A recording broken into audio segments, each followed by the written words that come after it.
1 and 2 recap. All right. So the very first thing we talked about was the foundation. We laid the foundation for the glucose method. And what was that? That was the order of eating. Okay. So we have fiber, protein, fat, and then ending the meal with starch and sugar. So we kind of understand a little bit better now how these molecules are digested and absorbed and affect our body. All right. After that, we move into savory breakfast. Okay. Savory breakfast is where we elect to eat a savory food either prior to or just as a replacement to something sweet first thing in the morning or first thing after a fast. All right. And then this most recent week, we got to hop into a really interesting topic of vinegar once a day. This healthy habit is very different from all the others. One being that it stands out, right? Vinegar, not a lot of people consume vinegar on a day-to-day basis, as well as this is the only healthy habit in which following this method, you can skip if you don't like it or if it does not fit your dietary needs, okay? Now, I would like to open the table up, asking you guys, how did it go integrating vinegar this past week? Did anybody do it? Anybody try it? Got a few hands. WebEx fam, did y'all do it? Anything? Anything interesting? Any pros, cons? Any cool recipes? Was it an adventure?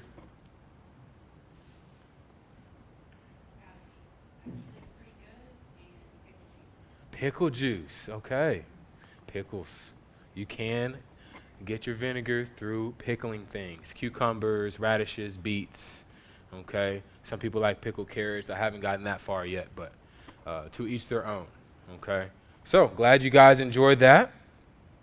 Now, as always, I want to make sure that I remind you guys and give a quick disclaimer of who I am not. I'm not a registered dietitian. I'm not a doctor, and I'm not a scientist.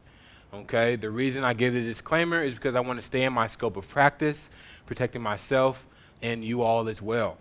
Okay, so what is my goal? To motivate, to encourage, educate, and inspire. Okay, so if I can accomplish those things, we'll be in good shape. All right, now with anything that I say over the course of these 4 weeks, all of my claims, I need you guys to test them, do your own research, and adopt a very careful and balanced approach to this information, as well as any information about nutrition that you learn or read or watch or listen to from this class on, okay? Because we are adopting lifestyle practices, not quick time fixes, not one-time diets, but lifestyle practices, all right? Now, we get into my favorite part of the week. I'm very excited about this. Okay. I get to introduce you guys and have you guys sit in on a conversation between me and this gentleman who is a 72-year-old veteran of the Vietnam War. He worked 46 years as a civil engineer for the city of Springdale and Fort Smith, okay, as well as an avid scholar. Okay, he's currently pursuing a certificate of culinary medicine at the Brightwater Center of a Study of Food, which is under NWAC. Okay, so he's like family to me. So please love on him, treat him with respect, take care of him for me. Okay, so without further ado, I'd like to introduce my mentor, family, one of my role models, and God-fearing man, Mr. Brad Baldwin. If you give him a round of applause, please.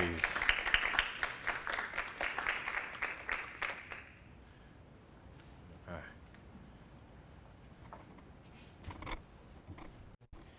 So, Brad, before we get started, welcome. First of all, thank you for gracing us with your presence. We're excited to dive into this topic of glucose leveling, blood sugar, and we've had a adventure with discovering what that is and how it's affected you personally. And you have a very unique perspective we all appreciate to hear from today. So I'm going to get into some questions here. The first being, what has been your wellness journey up to this point? Well, in 72 years, it's been rather interesting. I was what was called a husky child when I was little. I've always dealt with weight control. At one point, about 25 years, I weighed 300 pounds. I would lose weight. I was good. Willpower was great. I could lose a lot of weight. Never stayed off. I didn't understand that. That was part of why I'm doing what I'm doing now. It was a roller coaster. Lose a lot of weight, gain it back over a few years. Try again. I was always in the gym. When I weighed 300 pounds, I was doing some pretty heavy lifting also. I don't lift that much now, but I learned that that your exercise program cannot outrun a bad nutrition plan. So that's the main thing. Almost 2 years ago, I retired, and I wasn't going to sit around the house twiddling my thumbs. So I decided to find out more about food, nutrition, health. So I retired on a Friday. That next Monday, I was enrolled at Brightwater Center for the Study of Food. And I've been there. I got interested in a concept, in a topic called culinary medicine. That's relatively new. And the way I explain it is it's the information gap between your doctor and your kitchen.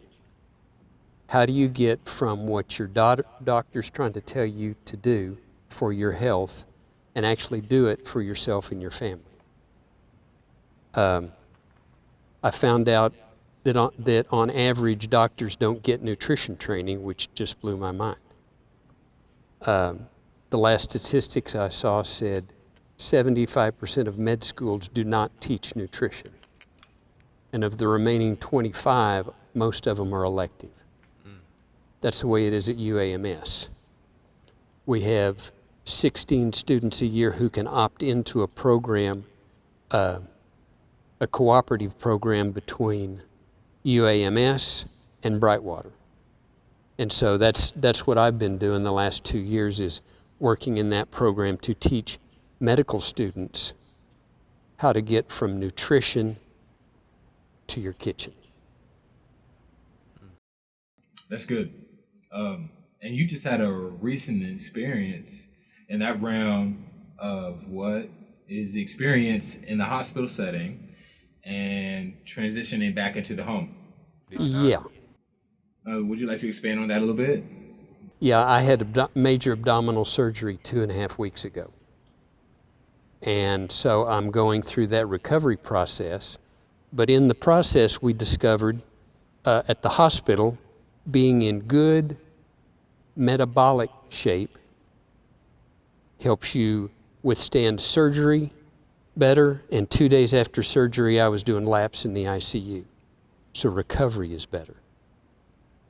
But because my surgery was maybe too much information, it was an inflammation in my small intestine that they could not control with antibiotics. So they had to literally go out and cut it out. Problem was, when they sewed me back together, I'm like a newborn. My digestive system has to deal with the real world. And so I've been working through that for a couple of weeks. It's knowing about nutrition, about food. It helps me understand what's going on. If something doesn't seem right, I don't have to call the doctor, because I already know what's doing it. Absolutely. Like a few minutes ago, I was getting lightheaded. I was dehydrated. So I've been drinking water since I've been here. I'm feeling better. That's awesome. That's awesome.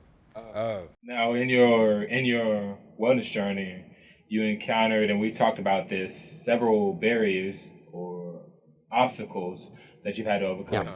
So I'd love to know what those were. The main ones are my own body and a lack of knowledge. The lack of knowledge, that's why I went to Brightwater. I knew I didn't know a lot of stuff. So I've been going through that, trying to improve what I know about disease, nutrition, metabolic health. That's what that journey's been about. But my own body fights me. I found out how come I can lose weight, but it always comes back. It's a concept called homeostasis. You can think of it as the set point for your body. Okay, once it gets set, it's going to try to stay there. It's going to keep you balanced around that point. Now, if you get way out of control, it's going to set point at a less than desirable place. So you can get your own, and it's movable. Takes a while. It doesn't happen quickly. But you want to move that set point, your homeostasis on your own body, to a place that's healthy, and then work to stay there. That's good. Now, What our audience doesn't know is that over the course of this journey, you've tried just about every single diet that there is known to man. I did, and it kind of freaked out some of my instructors. What I did was, we'll talk about how you get your family buy-in, but I decided to take all of the major diets and get on them and adhere to what the basic diet is for 2 months. And note, is it practical? Can you cook that? Does your family like it? Does it make you feel weird? Do you feel better, worse? So I just kind of kept notes on all of those. I went through the Mediterranean diet, the Mind diet. I was vegan. The keto diet, and the paleo diet. And those are the main ones that seemed I'd hear a lot about. I didn't listen to Facebook. I didn't listen to what the common knowledge was at the gym. I went back to the basic research, because each of those at its basis has a therapeutic purpose in medicine. Mm-hmm. Example, the ketogenic diet, the keto diet, is therapeutic for mental health and cancer. And therapeutic keto can be a valuable adjunct to medical treatment in those fields. It was developed to treat childhood epilepsy back, I think, in the 30s. They did not have pharmaceuticals that could control it, so they had diet to control it with. And so that's what was happening many years ago before all the pharmaceutical benefits we have today. No, that's really cool. One thing I love and respect about Brad is he's not just a seer or a reader. He takes what he sees and learns, and he applies it to see, how does this work? He breaks it down. How does it apply to me? How could I, encourage somebody to do this myself? He really digs deep and breaks it apart and then builds it back together. Like I said, he was an engineer for 46 years, so he knows how to do that pretty well. Yeah, problem solving. Okay, so as you know, we've been talking about the glucose method, which is a book you recommended to me, The Glucose Revolution and the Glucose Method. What are your thoughts on glucose leveling? That's where I started, trying to get a handle on things. If your sugar's out of control, your system's out of control. So the concept is, if you drink a Coke, what happens to your blood glucose? I think you all have already done that. It's going through the roof. What's going to happen 2 to 2.5 hours later? There's a fall off. Back in the 50s, that was literally an advertising program for Dr. Pepper. Does anybody remember the original logo? The clock dial 10, 2, and 4? The reason was they figured out you were going to have a crash every 2 hours. So you had 8 o'clock breakfast, 2 hours later, 10, you're going to crash, you need a Dr. Pepper. 2 hours later is lunch. 2 hours later is 2 o'clock. That's that 2 o'clock on the face. They knew 2 hours after lunch, you were going to have an afternoon crash. And then 2 hours later, you were going to have another one at 4 o'clock. So they've known this for years. So all we're doing is saying, let's beat that system. Every time you eat something, your blood sugar is going to spike to some degree. It's going to go up. I won't say spike. We use the term spike kind of to be a blip. But it's going to go up, and then it will gradually fall back to a homeostasis position. So what we've advocated here is, let's moderate those peaks. In engineering, one of my fields was flood control, drainage management. Well, what would happen is we would want to build detention ponds or methods to detain the water to slow it down so it didn't peak so high. If it comes rushing down, it'll wash people away. But if you can slow the water down, you get a more moderate peak, you can handle it. That's what we're doing with the glucose. And there's all kinds of different methods to help with that. So my thought is modify the peaks and get your blood glucose level, fasting glucose level, 99 and below. That's a blood marker. You ought to know what that means when you get a blood report. So everybody ought to know what those numbers are, what they mean, and the significance to metabolic health. Absolutely. Now, as I mentioned before, personally, you're in different stages of life than I am. Mm-hmm. So how do you stay consistent with your health goals now? And how has that changed over the course of your life? I know the difference now. And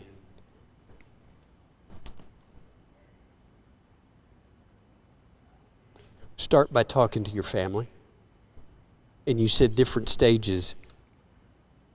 Humans peak at about 30 years old, and it's all downhill from there. That's evolutionary, whatever. That's kind of built into our system. The human system is designed to perpetuate the species. So you've got to be able to live long enough to have children, and a little bit longer in order to nurture them, and then you're not needed anymore. That's kind of the evolutionary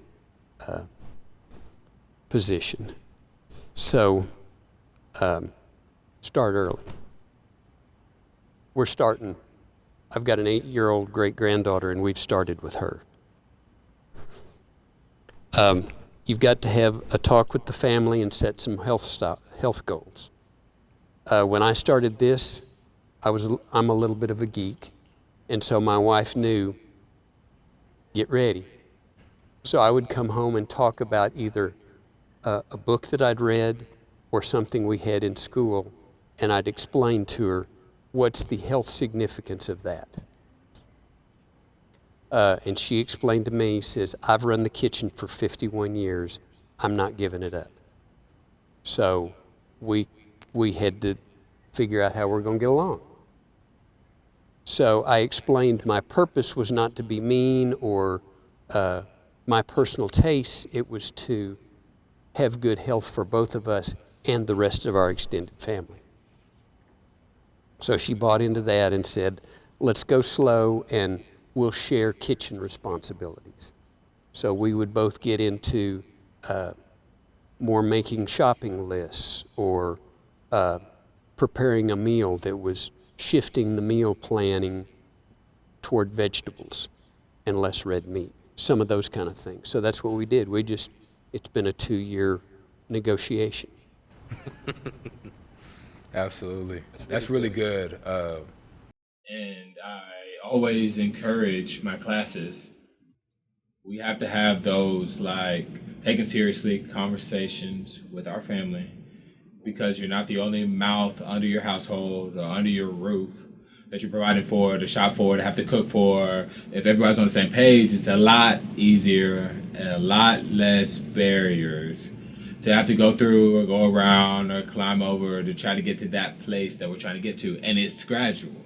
Like you said, it's not just one day or 1 week. You're taking steps together. And remember, y'all, baby steps are still steps. Baby steps are still steps. I'll make a point so you understand. I mentioned an 8.5-year-old great-granddaughter. She thought she had to have a Sprite with every meal. I don't know how she got into that, but the same receptors that love sugar are the same kind that love cocaine. It's the same kind of stuff. It's weird. So we'd go out to eat, and she'd get a Sprite or throw a fit. So we took her aside and said, here's the issue. We're not trying to be mean to you. We're trying to cut down on your sugar. And I said, the reason is because it's not good for your brain. You're smart, and we want you to stay that way. You're healthy, you're active, you're athletic. We want you to stay that way. So this is part of the steps, and what you eat affects that. Now this was probably 7 when we had the conversation. Kids learn quicker than adults do, I'll just tell you. Also at that time, her foods were strawberries or mac and cheese. Well, the same kind of conversation. Her dad's gotten into cooking food, and he consults with her. So they design the family meal plans, and she eats, I think what her favorite meal anymore is asparagus and steak. She'll eat almost anything anymore, and her beverage of choice is water. This has been over the course of 6 months. Those are consistent conversations, and you explain, even with little ones, that it's for their benefit and you want to help them, and they'll get it eventually. Wow, that's really cool. Yeah, that blew my mind. Her dad did that with her, and I didn't believe it'd work that quick, but it did. Well, we're going to take a pause real quick in our conversation, and we will have time for questions at the end of this, both for me and for Brad. But I would like to hop into our week's content of Veggie Starter. Okay, before we go any further. So, what is a Veggie Starter? Well, if we're looking at the foundation of our order of eating, we start with fiber. We've got protein, fat, we have starch and sugar, right? Veggie Starter is essentially that first thing. Fiber. Fiber is an important supernutrient. As explained in the order of eating, fiber helps those digestive enzymes in the upper intestinal region to help slowly break down the absorption of glucose. And from what we know about the molecule of glucose being derived from starch and sugar mainly, it absorbs and digests quickly. Okay, so if we can mitigate and moderate that, we're going to be in good shape. This is where fiber helps out in that way. Okay, did you know that if you are introducing fiber into your diet, just fiber, not even necessarily the Veggie Starter, but if you introduce fiber into your diet, it can reduce glucose spikes by up to 75%. 75%. And that's a really big number, y'all. It's a really big number. Life-changing number. Okay, so what are some examples? Okay, let's not make things complicated. The easier they are, remember, the more likely we're going to be able to do it. If we're thinking about those tiny habits, right? So, looking at these examples here, we have hummus. It could be chickpea, it could be black bean hummus, okay? So instead of using pita chips, using celery. You have broccoli, cauliflower, carrot, okay, snap peas, all right? There are other options rather than consuming something starchy instead, okay? Yes, in example 2, you do see bacon. I put that on there for folks who just cannot stand the taste of vegetables. Okay, now I will say that eating bacon every day, even though the fat in the bacon helps the glucose curve, eating bacon every day is not going to be the most nutritious for you. Okay, but this is an opportunity to explore different tastes, different foods, different recipes. So if you do want to add a little bit of extra flavor to those Brussels sprouts, you can add some bacon. All right, and then we have the zucchini rolls, which, as I always say, at the end of this class, we would get those glucose method books for you guys. It has some really awesome recipes in there for a Veggie Starter, all right? Now, we want to consider vegetables we enjoy, not just trying to eat any old random vegetable, all right? Because odds are, first impressions matter. So be selective and intentional with the vegetables that you choose to eat. Okay? We want to get into good habits. All right? This is not a quick fix. We're slowly adopting something different into our lifestyle. All right? So, next thing I want to point out is if you are juicing or mashing vegetables, it's not that you're taking out all the fiber, but a lot of the fiber can be destroyed in that process. Why? Because a lot of the fiber that's in the vegetables is in the skin of the vegetable. Okay? And when we break down that to a point where it's in a juice or mash format, we're not getting as dense of fiber that we could from eating the vegetable raw or eating the vegetable in a different cooking method. All right? Okay. Now, let's get into some further implementation. All right? I'd like to say stay ready so you don't have to get ready. What's an example of this? We all like to eat out, right? It's a treat. Okay? So, we plan ahead. What's something simple we can do? Throw some broccoli or cauliflower or Brussels sprouts in the oven while we're getting ready. Ding ding, it's ready to go. We pop in a few more before we head out. That's our veggie starter. We're going to be in a lot better shape that way than just skipping it all together.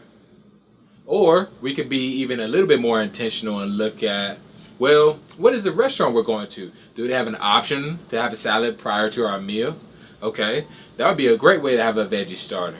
But if we're thinking about last week and we're considering a salad dressing, we need to be thoughtful about how salad dressings usually have some type of added sugar in it. So just consider your options there, all right? Next, we have the 80-20 rule, okay? If we're consuming fiber, we already knocking this out of the park. Because most people in America do not have the daily recommended amount of fiber in their diet, all right? So what the 80-20 rule is 80% of the time you're eating nutritionally dense foods. The second 20% is you're treating yourself. And I want to say treat, not cheat, because those are very two different words, okay? Cheating is a lot harsher, okay? You're feeling like you're getting something away secretively. Treating is more of a reward, right? You're not saying you can't enjoy the foods that you love. You're just treating yourself from time to time. So we're looking at, instead of a cheat day, to a treat meal. Just food for thought. Pun intended, of course. All right? And lastly, that pre-game meal, which I just talked about preparing before you go out to eat, okay? And if you're thinking about proportion-wise, 30% of your meal, if you can get a good 30% or 1/3 of your plate to be those vegetables, we'll be in good shape. All right?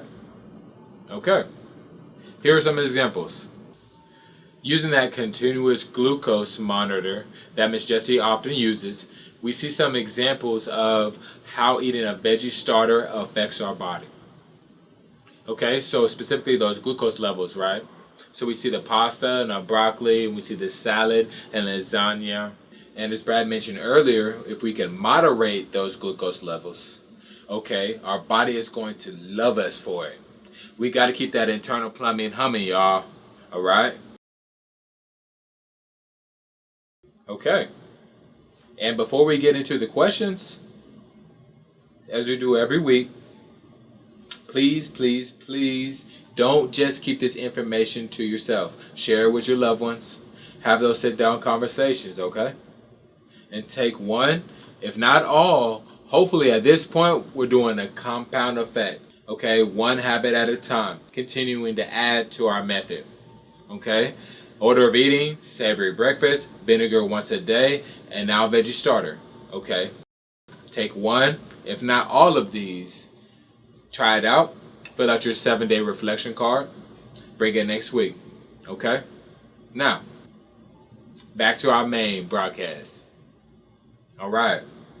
So, before we get into these questions, I kind of wanted to provide our class with some good information and resources and just perspective of our culture as it is of eating in this country, as well as some really good resources for, hey, well, how can I access resources for cooking and for nutritional knowledge, and what are your recommendations?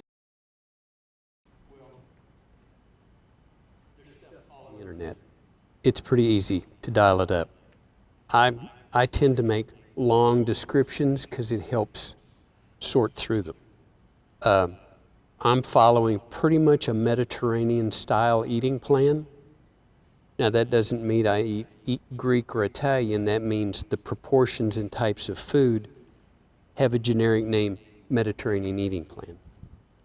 You can go to a site called Old Ways, and Old Ways takes the Mediterranean eating plan and translates it into several cuisines.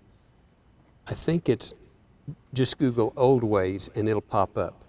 I know it's got Latin, it's got Mediterranean, vegan, Latin, African. Seems like there may be one more. Oh, Asian. So all of those cuisines, which would be your flavor palette, the types of vegetables that you enjoy. If you have a particular cuisine, you can go to that site and it has recipes that would follow a Mediterranean style eating plan that are prepared in that cuisine. That's awesome. It is. I just stumbled onto that one. That's really cool. So as we're getting closer to wrap up, Pop, I mean, we could sit here and talk about this. This subject is that big, and we can only cover about that. But where, in your opinion, where do you think we are headed as a country when it comes to nutrition, glucose leveling, metabolic syndrome? Not good. It's climbing. I read a statistic. You have to understand the statistics that said the percentages in some cases are not getting worse, but the population increases, so the number of people affected is getting worse. America has the highest healthcare cost per capita, money spent on healthcare, and one of the worst, maybe the worst health outcomes in the developed world. So we're spending a lot of money and not getting optimum benefit. 93% of Americans are metabolically unhealthy. 93% are unhealthy. 88% don't know it. So if you don't know it, and I always say if you can't see it, you can't manage it. And so that's kind of where we are. The trends are continuing in the wrong direction. They're not headed in the right direction. But they can be fixed. My approach is you can fix your family's metabolic health right now. That's not that you don't need a doctor, you don't need prescriptions. All you need to do is a plan. You need a fitness and nutrition plan. And you start through that process. It doesn't happen quickly. If you try to move quickly, homeostasis is going to make you rebound. So it's not worth trying to do it fast. So in my case, I've been working 2 years. I'll give you an example so you'll understand how this works. I weigh myself on a body scan, on a body composition scale, and I record that. So I looked back. I think one of the older ones I had was 8 months, and today. And so when you read that, you got, well, here's what I weighed then, and here's what I weighed now. I'd lost 4 pounds in 8 months. Well, you look at that and you say, man, that's no good. That's a half a pound a month. That's not good enough.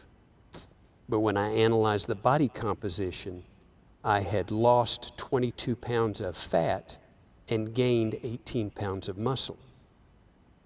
So by knowing more information about yourself and your body, you can interpret it better. There are things, an example, like BMI gets thrown around. BMI was not developed to be an individual quantitative value. So it really doesn't apply to individuals. It was developed, if I understand it, middle-aged, white, Belgian men. And it was developed to do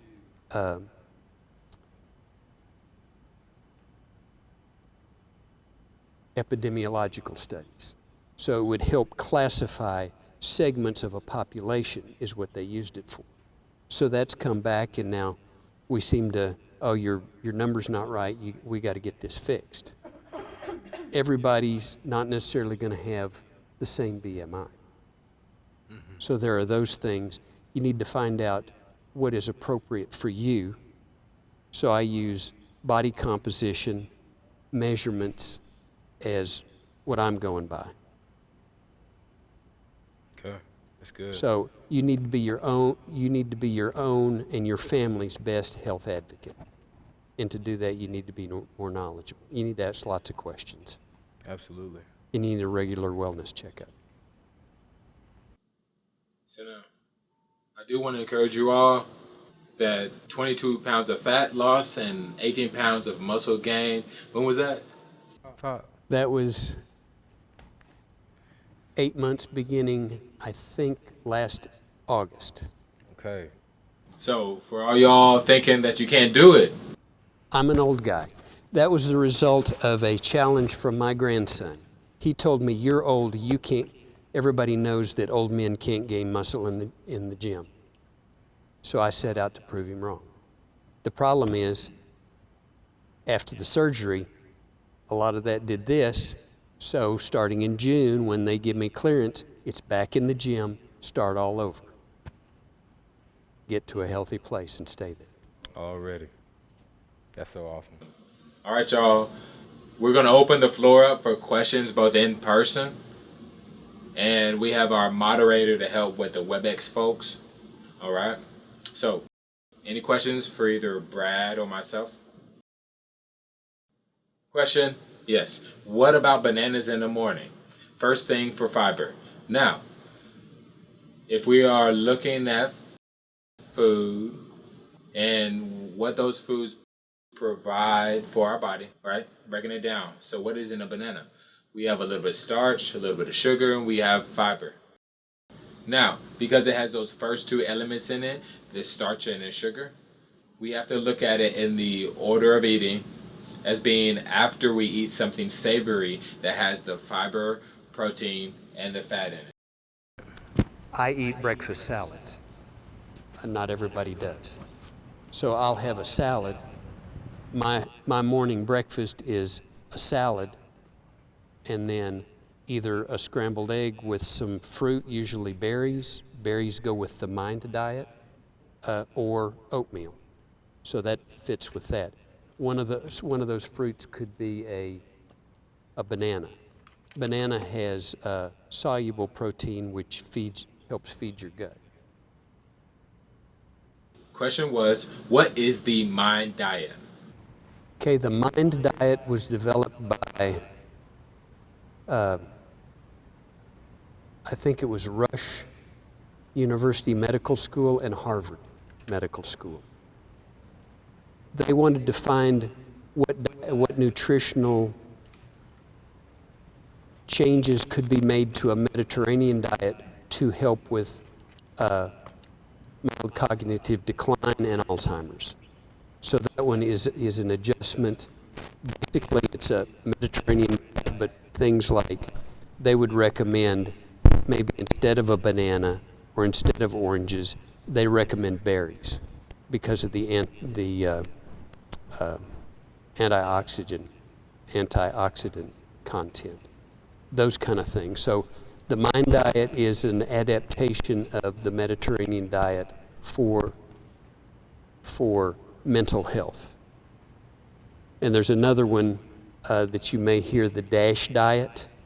That's kind of a modification of the Mediterranean diet for hypertension if you have high blood pressure. So that's what happens. Some of these diets that are therapeutic, they'll tweak them for a specific purpose. The Mediterranean diet seems to be kind of the gold standard or the base that everybody recommends, so they tend to work off of that one.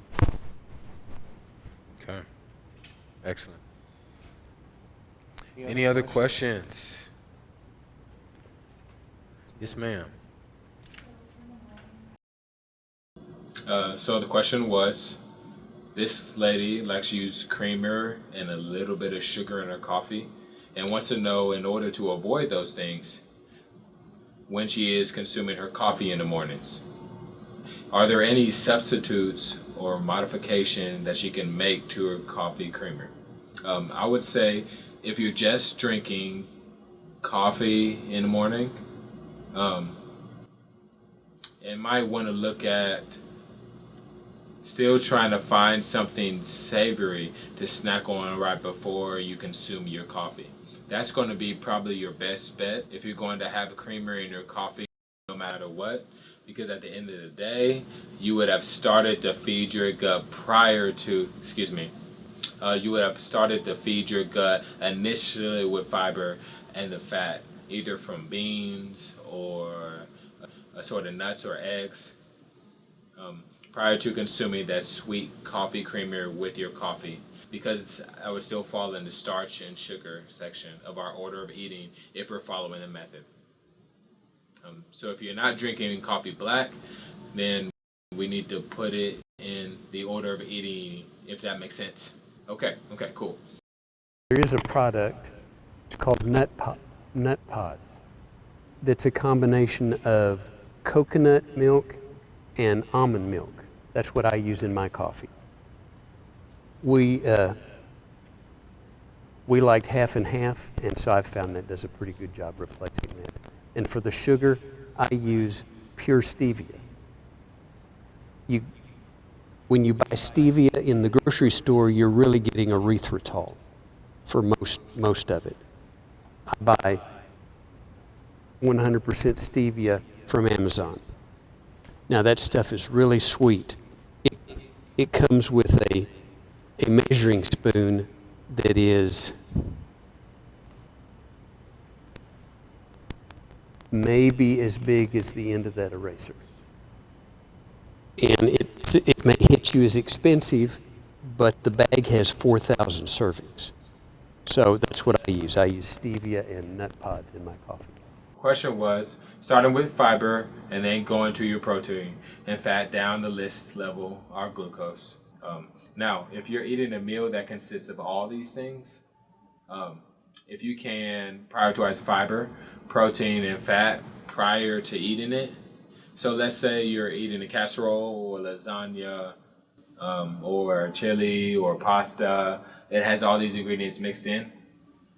If you can preface that with something fibrous or fatty, like nuts or some type of vegetable that's not starchy, then it's going to help moderate that glucose.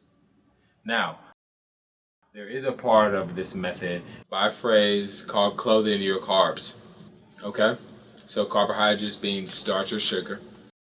So let's say you're eating pasta, right? But with that pasta, you also have cheese. If you have some type of lean protein in there, the protein and the fat are clothing those carbs. So you're better off eating that as a whole than you would just eating the pasta by itself. Does that make sense? The protein and the fat help digestion of those starchy noodles.